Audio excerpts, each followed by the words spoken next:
Malabika, we're so excited to welcome you to Equal IT's Shining the Spotlight series, where we shine the spotlight on incredible initiatives that are working to drive positive change in the STEM sphere. Thank you. The pleasure is entirely mine, and I'd really love to talk about this. So, Engineers Without Borders Sweden is the initiative that you are a part of. Could you start by sharing a little bit more about your role and yourself? I'm Malabika Ray, and I'm an engineer by training, by profession. And I think I have been working in the IT industry as an engineer first, and now as an engineering manager for more than 20 years. And currently, I'm based in Stockholm, in Sweden. But I'm originally from India, lived and worked in many places, including France and UK. So yes, I am an engineer without border. That's why actually I was primarily interested in this organization when I first heard about it. That was about 5 years back. At that time, I was mostly a silent member. So I actually paid my membership fee, and pretty much that's about it. But after a couple of years, I started taking more active interest, and they had an opening in the board position and applied for it, and I got selected. And then actually, I got more involved into the decision making and what we should do, how we should do, and stuff like that. After that, the then chairperson of the board, he decided to retire basically after a very long stint. Then actually that position was vacant, and then I was encouraged by some of my colleagues in Engineers Without Border to apply for it. And I, of course, had to think about the time because I have a day job, and this is what actually I do because I have passion for it. I love doing it. But finally, I agreed to take over this role. And yes, it could be tough at times, especially dividing the time between family and day job and this job. But I really like it. And so today my role is I'm the chairperson of the board. So together with the other board members, we basically decide the strategic direction of this organization.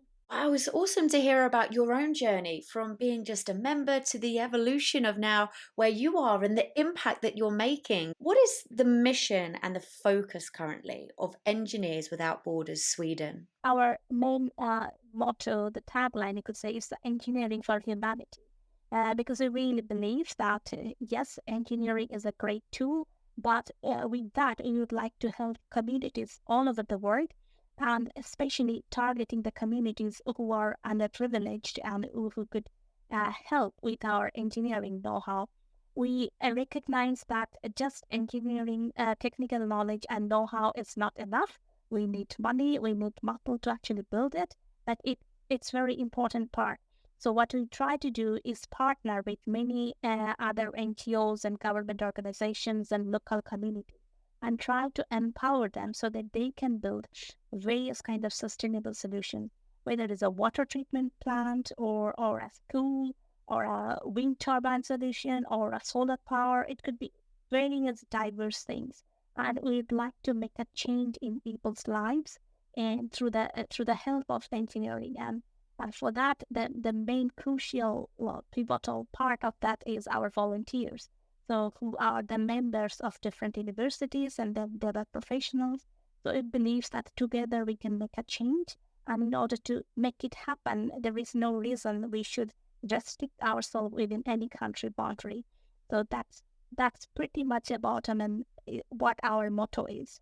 I absolutely love that motto. And I know that volunteers, they play a pivotal role in the initiatives that you drive at Engineers Without Borders Sweden. So could you share a little bit more about the type of volunteers that you would look for? And when I say that, I mean, when it comes to mindset and these kind of things, what's important? First and foremost thing that we are looking for within a volunteer is the passion, the willingness, the love of trying to help others.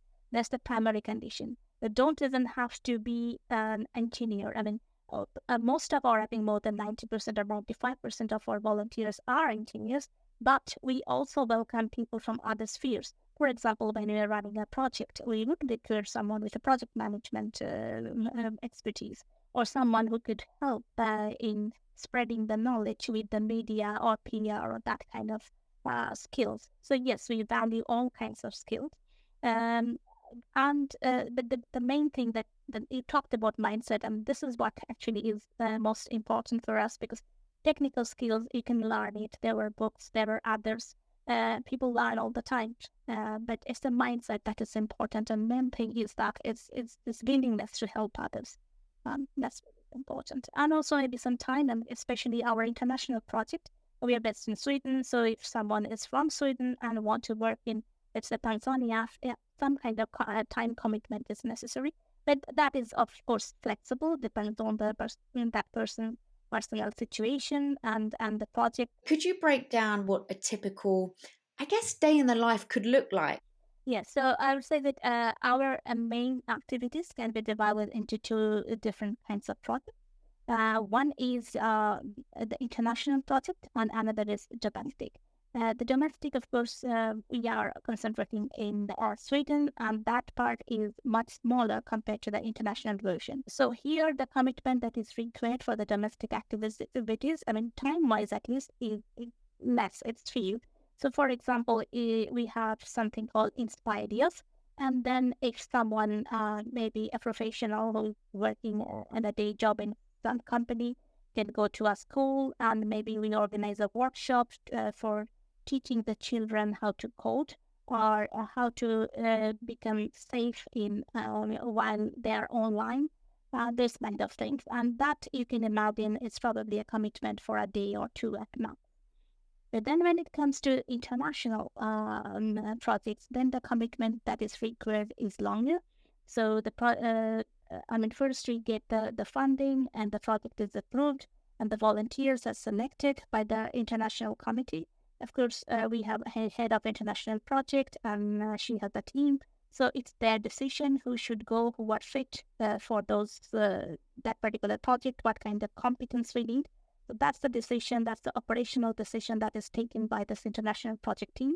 We as a board, of course, we are not involved there. We just give our approval that this is the project that we are going to run. And after that, of course, they get, I mean, it could be a few weeks, it could be a couple of months. The maximum probably people spend maybe 3 months or even 6 months in a particular project, and then they go there, and then it's always, I mean, almost always we partner with other NGOs there, and the local communities, the local government. In Tanzania, we partner with Mavuno. In Build Up Nepal, we get the funding from Australian government. So there are various kind of partnership, and then sometimes we partner with other Engineers Without Border organization. For example, it could be Engineers Without Border, Germany or UK.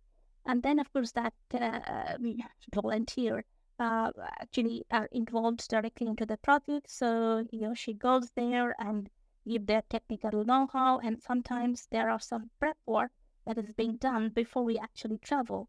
Like when we built the wind turbine system, our group in KTH, the Royal Institute of Technology in Stockholm, they were involved there. So they were building the prototype, they tested it, dry tested it in their lab, and then we take it to actual spot in the actual location so that it becomes quicker.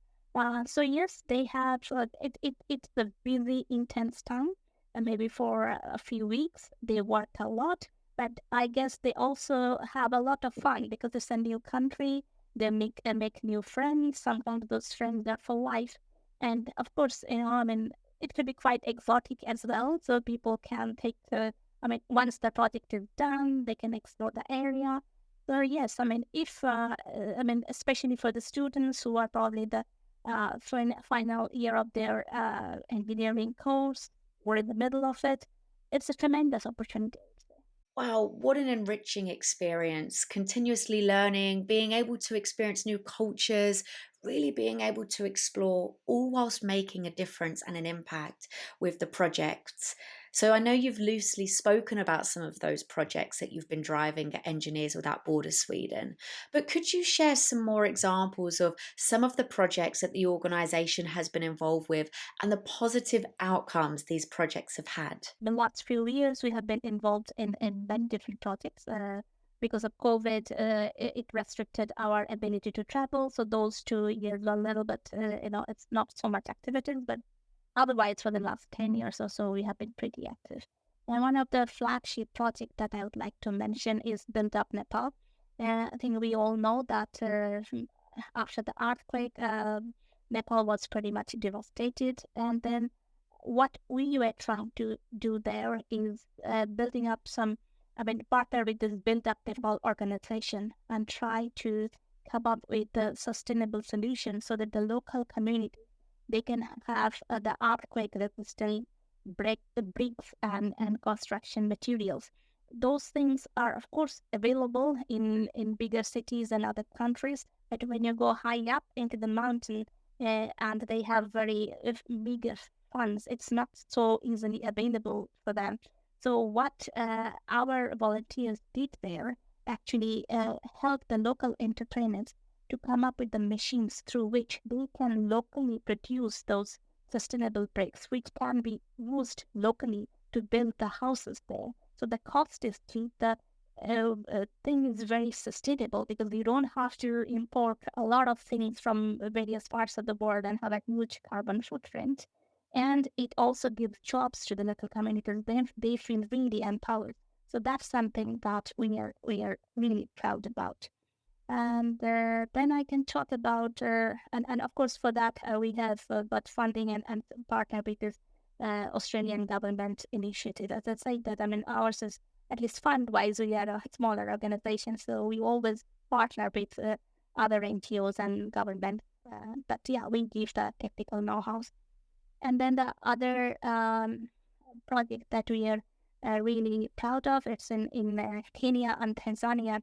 We built some school buildings. We actually built the extension. So Mabuno provided the money and we provided the technical know-how. And those girls, so that actually the building was already there, but we extended it so that more girls could be admitted because it was mostly for the boys. So we built separate wings for the girls. We provided computer solutions there. We made sure that they have safe water by installing the water treatment solution. And now that girls' school is really, doing exceptionally good.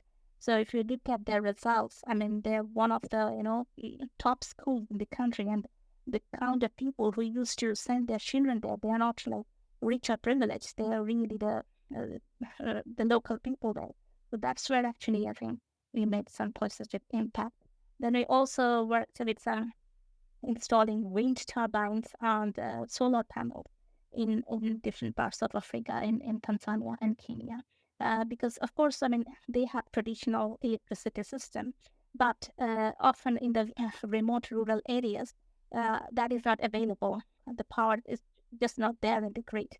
I know that I come from India, and it's a similar situation. At least it used to be when I was little, and at least in the remote area. So they have a similar situation.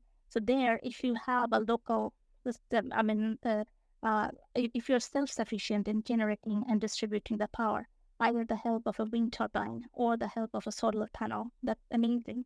Of course, it's sustainable. We are always thinking of the sustainability. But this is not just sustainability. It also gives them the empowerment so that they don't have to rely on the entire grid where they are probably the lowest priority for whatever reason. So, yeah, so there's other, few things that comes to the top of my mind. And if anyone is interested, I would really recommend to visit our website and look at the list of international projects. And I think you will find things that will really amaze you. It's the tangible, real life impact that your work is actually having is incredible. As you have already said, it is. It's like actually seeing the tangible impact. As I said, it's probably the inner engineer within me. We want to see things. We are not artists, so we don't go by abstract that much. We want to see things that is tangible. And here we can see things that is really tangible. The school is there, the building is there, And also, I mean, sometimes it could be abstract as well when you can see the change in mindset of the girls that they are coming, and they are becoming empowered, and they are, in the entire future. And that's where, I mean, it's basically, yeah, to if I have to basically summarize, it's a tangible impact that we are making across all the communities, and we can see that we are being true to our motto, that is engineering for humanity. Such a powerful motto. I absolutely love that. For volunteers, how can they get involved? There are many things. First, I would encourage everyone, irrespective of your life situation, your background, anything, just be a member. The membership fee is really, really low. And you can go to our website and become a member. And that's it. You become a member, and then there is no other commitment required unless you want to be involved. If you want to be involved, there are plenty of things to do. Then you can, of course, you can contact the international project, domestic project, or even you can be involved and board in other admin activities if that's what you want to do. Uh, and there are like various contact lists for that. But for doing specific volunteer work, we always advertise the jobs in LinkedIn. For example, you will certainly maybe see, I mean, if you just maybe search in LinkedIn, that there are always open positions. So it's just like any other job. It's just that you will not be paid for it. It's a volunteer organization. They clearly mention it, but there is a job description. It says for how long or where.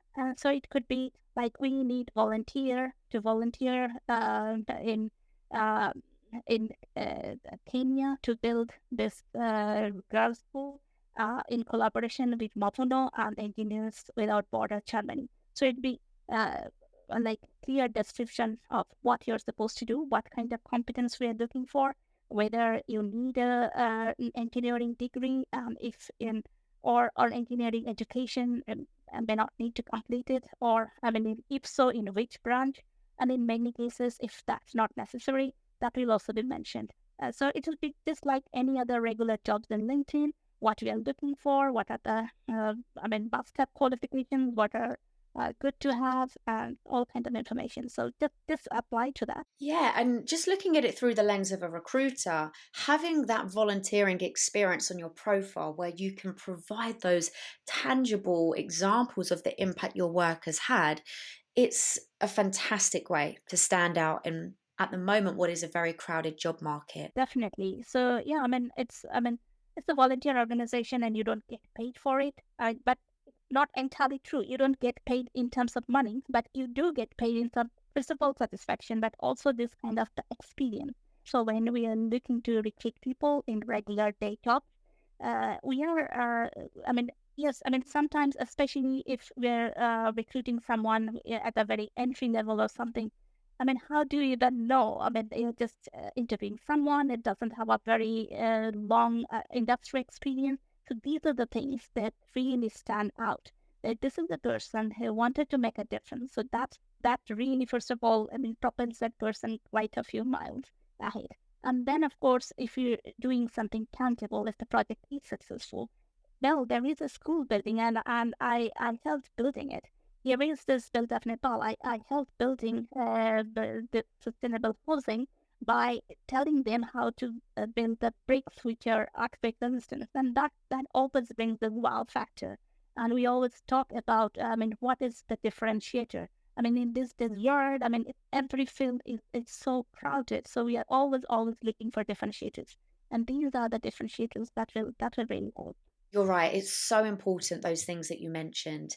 And thinking about being an organization, how can they get involved? How can they support the great things that you're doing? We all would love to have more and more corporate partners.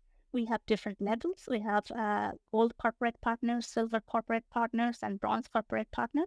So it's like yearly fee, and then we want their participation. And of course, the thing that we are expecting from them, the membership fee, of course, the corporate membership fee. But that's not all. We will have their basically competence and know-hows. And I mean, we have partners like Sandvik. So what we want, I mean, sometimes, I mean, even my present company, they all need like 2 days a year to do volunteer work. So if they have their employees who are interested in our work, they are more than welcome, and they can choose which project they want to invest in. And we understand that for a professional, it might not be feasible to spend like 2 months in Africa. But that's why we have the domestic project, which are like 3 days probably they can afford. And I mean, we need more corporate partners. We need their members. I mean, by members mean employees. We need their basically, I mean, maybe they are working with some kind of a sustainable or technical innovation. We can help them there as well. And of course, we need their financial backbone, because this is an NGO. And we are all working, pro bono, just because we want to make a difference. And we believe that, especially these days, all the companies, they are talking about social corporate responsibilities. And this is, I mean, I can't see any better ways where you can, fulfill that. What are the future goals and ambitions of Engineers Without Borders? We believe that we have tremendous potential, because whenever we talk to other people like you, and we cannot thank you enough to, showcasing us, that we can do a lot more. So what we believe that we, first of all, we want members, a lot more members, engineers, also non-engineers. You just have to believe in our values. You don't have to be an engineer by education. And then, I mean, a lot of corporate partners and members, because I think together we can make a difference. So we need the muscle, we need the volunteers, and of course we need the money. And so it's not that our NGO is very special in a sense that we are actually making tangible changes for the local communities who really need help, underprivileged communities, and all over the world. We do not discriminate or distinguish between, any race or color or anything else. And so we believe that basically we want to grow. So we need everyone's else in order to do so. What change do you want to see in the industry? I think then it would be, I mean, as we you kind of already mentioned, I mean, corporate social responsibility, and also like sustainability and diversity and inclusion. These are all buzzwords. Everyone loves to talk about it. Everyone wants to jump into the bandwagon, but we want, to walk the talk. And we are providing you a vehicle, however small, an opportunity, a pathway to actually walk the talk. So, I mean, personally, I'd like to see that more cohesive actually action between the NGOs and the corporate world. And together, I mean, if they truly believe what they're talking about, then it's time to act. And then there would be some meaningful changes which everyone would be able to see. And this is what actually I would love to see. It's been so much fun shining the spotlight on the wonderful things that you're doing at Engineers Without Borders Sweden.